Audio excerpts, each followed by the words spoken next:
Nama dan kebijaksanaan adalah dua kata yang melekat pada diri Ichibe Hyosube. Nama mencerminkan kekuatannya yang bisa memanipulasi nama, sedangkan kebijaksanaan mencerminkan statusnya sebagai komandan divisi 0. Ada banyak hal yang bisa kita gali terkait karakter satu ini, dimulai dari latar belakang, filosofi, sikap, ambisi, serta kemampuan dan kekuatannya. Untuk itu, mari langsung saja kita masuk ke dalam pembahasannya.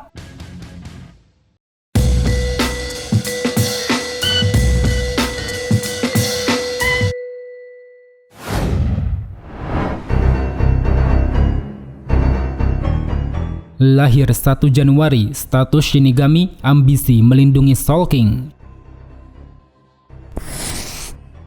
Tidak diketahui dari mana Ichibe berasal, tapi yang pasti Ichibe telah hidup pada saat dunia tunggal masih ada.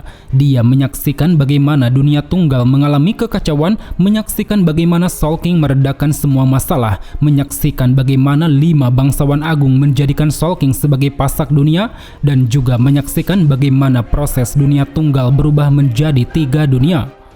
Sebagai orang yang menyaksikan itu semua, Ichibe diangkat menjadi pemimpin pengawal kerajaan. Dia menetap di istana Soul King bersama anggota divisi 0, bertugas untuk menjaga eksistensi Soul King dalam menyeimbangkan ketiga dunia utama. Perannya yang besar ini tidak hanya didasarkan pada saksi sejarah. Ichibe memiliki kekuatan yang sangat besar, layak untuk menampung dan memperoleh kehendak Soul King. Dia bahkan sampai diberi gelar sebagai biksu yang memanggil nama asli, sebuah gelar yang membuatnya bisa menciptakan, memberi dan memanipulasi nama, termasuk nama-nama yang ada di Soul Society seperti Zanpakuto, Shikai maupun Bankai. Berbekal kemampuan itulah, Ichibe senantiasa menjaga tatanan kehidupan dengan melindungi Soul King. Apapun yang mencoba mengganggu dan meruntuhkannya, tanpa pandang bulu dia akan menghunuskan pedang. Seperti ketika dia menyegel Iko Mikidomoe yang saat itu menerobos masuk ke dalam istana, ataupun ketika menghadang Yuhava bersama para pasukan Quincy yang saat itu berencana akan melenyapkan Soul King. Semua aksi dan tindakan yang Ichibe lakukan ini tak lepas dari kehendak Soul King sendiri. Dia tahu apa yang dikehendakinya, tahu apa yang diinginkannya, dan tahu apa yang dirasakannya. Karena itulah selama Soul King menghendaki, dia akan menjalankan segala perintahnya tanpa pernah melawan, seperti yang terjadi ketika Ichibe membawa Ichigo ke istana, melatihnya menjadi lebih kuat, dan juga memberikannya penglihatan tentang masa lalu dunia. Namun di luar dari semua kehendak Soul King tersebut, Ichibe juga memiliki kesadaran penuh atas pandangannya sendiri. Dia sadar bahwa entitas Soul King sangatlah dibutuhkan. Jika Soul King tidak ada, maka ketiga dunia akan hancur dan membuat eksistensi dari kehidupan tidak akan pernah terwujud. Itulah kenapa ketika Soul King terbunuh dan kekuatannya masih tertampung di tubuh Yuhava, Ichibe memutuskan untuk menjadikan mayat Yuhava sebagai pasak ketiga dunia untuk sementara waktu.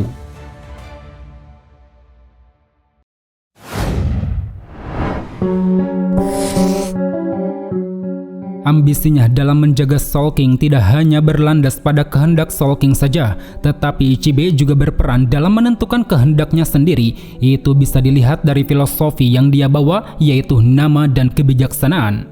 Dengan gelarnya sebagai biksu yang memberi nama asli, Ichibe meyakini bahwa nama bukan hanya sekedar sebutan, tetapi sumber kekuatan dan esensi dari suatu entitas. Oleh karena itu, dia pun memandang nama sebagai jiwa dari suatu makhluk. Tanpanya, makhluk tak lebih dari kekosongan, tak punya arti dan tak punya tujuan. Seperti yang pernah dia ungkapkan pada Yuhava, bahwa mereka yang tidak memiliki nama tidak merepresentasikan apa-apa. Berangkat dari keyakinan tersebut, Ichibe paham bahwa menjaga Soul King bukan hanya sekedar melindungi fisik, tetapi juga melindungi makna, membentuk realitas dan identitas untuk menciptakan wujud yang hakiki. Sebab itulah menjaga Soul King sama seperti menjaga keberlangsungan dunia, menjadikannya suatu keharusan untuk dapat merepresentasikan nama Soul King sebagai raja yang keberadaannya sangat dibutuhkan oleh dunia.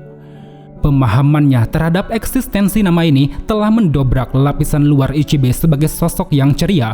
Di balik senyuman dan sikap optimisnya, dia memahami makna terdalam dari setiap nama yang ada di dunia. Mau itu benda mati ataupun benda hidup, baginya semua itu adalah bagian dari elemen penting yang mendasari keseimbangan tiga dunia.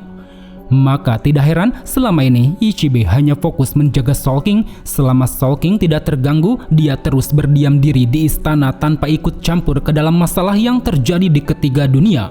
Karena memang Ichibe meyakini bahwa semua permasalahan yang timbul adalah bagian dari keberlangsungan dunia, mau itu dunia manusia dengan segala intrik permasalahannya, Hoiko Mundo dengan segala hukum alam yang berlaku, maupun Soul Society dengan segala aspek yang menjadi dasar adanya kehidupan. Berbekal keyakinan ini disertai pengalamannya sebagai penjaga Soul King, Ichibe pun dipandang sebagai sosok yang bijaksana. Dia mampu menunjukkan kewibawaan dan kebijaksanaan dalam bentuk apapun, entah itu dalam bersikap, berucap, berpikir, atau bertindak. Sikapnya yang terkesan acuh bukan tanda ketidakpedulian, melainkan itu adalah cerminan dari ketenangan batin agar tidak terjebak ke dalam pemahaman yang salah.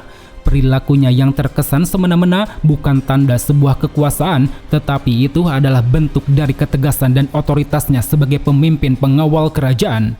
Ucapannya yang sarkastik tidak dimaksudkan untuk menghina, melainkan untuk menunjukkan bentuk penghormatan yang disertai kerendahan hati.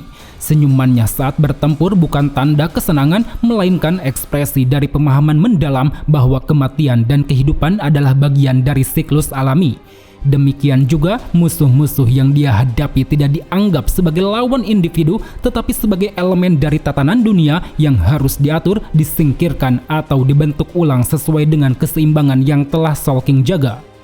Melalui kebijaksanaannya ini, tidak heran jika Ichibe termasuk ke dalam salah satu shinigami potensi perang oleh Yhwach. Dengan segala pengalaman, pengetahuan, dan pemahamannya, dia dipandang sebagai individu yang sangat cerdik, manipulatif, dan dedikatif, membuatnya memiliki segudang kemampuan dan kekuatan untuk bisa melawan dalam rangka melindungi Soul King. Namun terlepas daripada itu, pada akhirnya kita pun melihat Ichibe berada di atas permukaan antara putih dan hitam, antara yin dan yang, antara suci dan kegelapan. Di satu sisi dia memprioritaskan keselamatan Soul King, tapi di sisi satunya dia seakan membiarkan kekacauan terjadi pada ketiga dunia utama. Semua itu dipengaruhi atas dasar pemahamannya tentang nama dan kebijaksanaan, dua makna yang menjadikannya sebagai sosok pengabdi Soul King.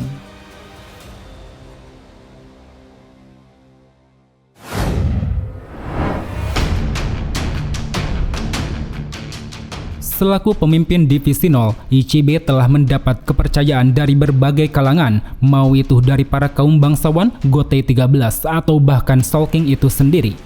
Kepercayaan yang didapatkan ini tentu bukan tanpa alasan. Sebagai orang yang telah hidup sejaman dengan Soul King, Ichibe memiliki kekuatan yang sangat besar. Saking besarnya, tak ada satupun shinigami yang berani menentang kebijakannya karena mereka semua tahu bahwa Ichibe adalah salah satu dari sedikit makhluk luar biasa yang hidup pada era Soul King.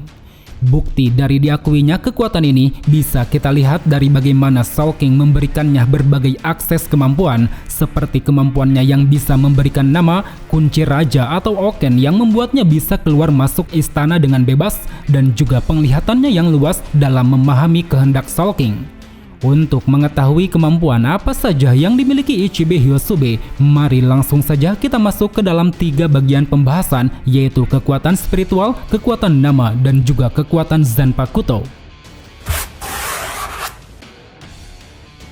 Sebagai dasar dari adanya kekuatan, Ichibe tentu memiliki pancaran Reiatsu yang sangat besar, yang mana dengan besarnya Reiatsu tersebut, dia mampu memaksimalkan semua teknik bertarung, mau itu teknik Zenjutsu, teknik Shunpo, teknik Kido, ataupun teknik manifestasi roh.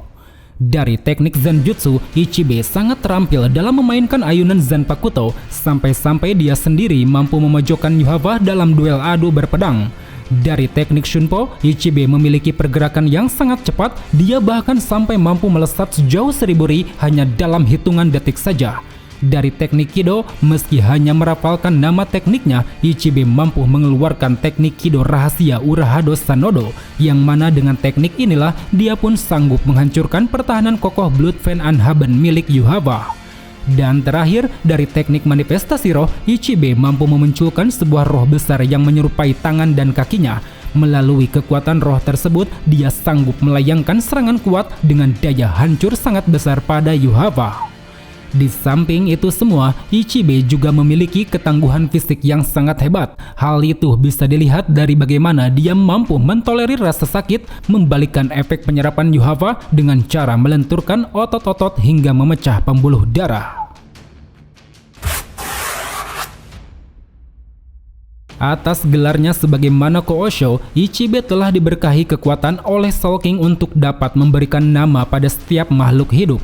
Kekuatannya ini tentu dinilai sangat overpower. Nama yang diberikan tidak hanya sekedar merepresentasikan bentuk, tetapi ada esensi yang tertampung di dalamnya. Meski cuma sebatas makna, tapi setidaknya hal itulah yang menjadi dasar atau pemicu dari adanya kekuatan. Dan sejauh ini ada 3 kemampuan dasar yang pernah Ichibe tunjukkan terkait dengan kekuatan nama. Pertama, identifikasi nama.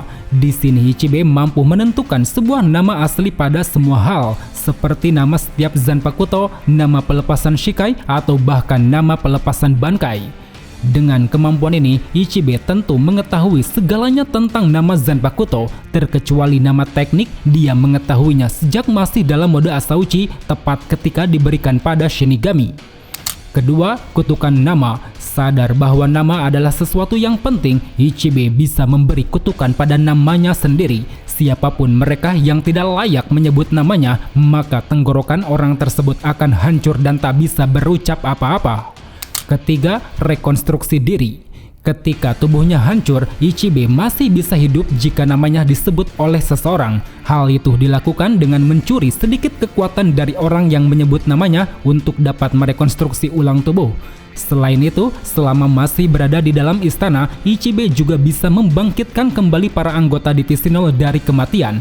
Hal itu dilakukan dengan menyebutkan nama mereka melalui pengaruh Oken yang saling terhubung antar anggota Divisi Nol. Kekuatan Zanpakuto milik Ichibe pada dasarnya adalah bentuk perkembangan dari kekuatan nama. Nama dari Zanpakutonya adalah Ichimonji yang berarti garis lurus. Bentuknya mirip seperti kuas kaligrafi besar yang ujungnya dibalut oleh tinta berwarna hitam. Selaras akan hal itu, kemampuan dasar dari Ichimonji terletak pada nama dan warna hitam. Dia bisa memanipulasi setiap nama yang ditulis dengan tinta hitam tersebut, seperti ketika dia menulis kata hidden untuk menyembunyikan istana Soul King dari pandangan Yuhava, ataupun ketika dia menggambar garis lurus untuk menciptakan segel pembatas yang tak bisa dilewatinya. Selain itu, ketika kuas Ichimonji digunakan untuk menebas, dia tidak memotong daging, melainkan memotong nama. Artinya, pada saat tebasannya mendarat pada tubuh lawan, maka bagian dari tubuh lawan tersebut akan kehilangan setengah dari kekuatannya.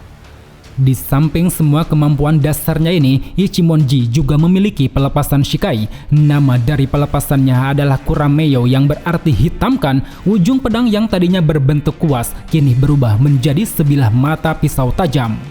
Kemampuan khusus yang dimiliki Shikainya yaitu mampu mengeluarkan tinta berwarna hitam dari ujung bilah. Apapun yang tertutupi tinta ini, maka semua target akan kehilangan nama sekaligus kekuatannya. Dan setiap kali Ichibe melepaskan Ichimonji, semua warna hitam dari semua makhluk di dunia akan menjadi kekuatannya, yang mana hal itu pun akan membuat Ichibe memperoleh kekebalan atas penyerapan kekuatan. Bahkan tak hanya itu saja, dalam mode Shikai ini, Ichibe juga memiliki sebuah teknik yang sangat mengerikan. Nama dari tekniknya adalah Futente Satsuryo. Dengan meminum secangkir kegelapan, Ichibe dapat memberikan kehancuran pada lawan dengan cara menghilangkan seluruh kegelapan di dalam diri lawannya. Saking kuatnya kehancuran yang nanti akan diterima, sampai-sampai lawan tersebut tidak akan mampu untuk bereinkarnasi lagi. Kemudian berbicara mengenai Bankai, nama dari Bankainya adalah Shirafude Ichimonji. Ujung Zanpakuto yang tadinya berbentuk bilah, kini berubah kembali menjadi kuas dengan warna berbeda, yaitu berwarna putih. Kemampuan khusus yang dimiliki Bankainya yaitu merubah nama seseorang dengan menulis huruf kanji di tubuh orang tersebut, yang mana nantinya itu akan berdampak pada sifat dan kekuatan yang dimiliki orang itu. Misalnya saja dengan menulis nama semut hitam pada tubuh target, maka target tersebut akan mengalami kondisi tubuh yang sangat lemah dan tidak berdaya, layaknya seekor semut hitam. Well, teman-teman, mungkin cukup sampai di sini saja untuk ulasan di video kali ini. Jika ada yang salah atau ada yang ingin kalian tambahkan, silahkan tulis di kolom komentar. So, sampai jumpa di video selanjutnya. Salam Bleach Lovers.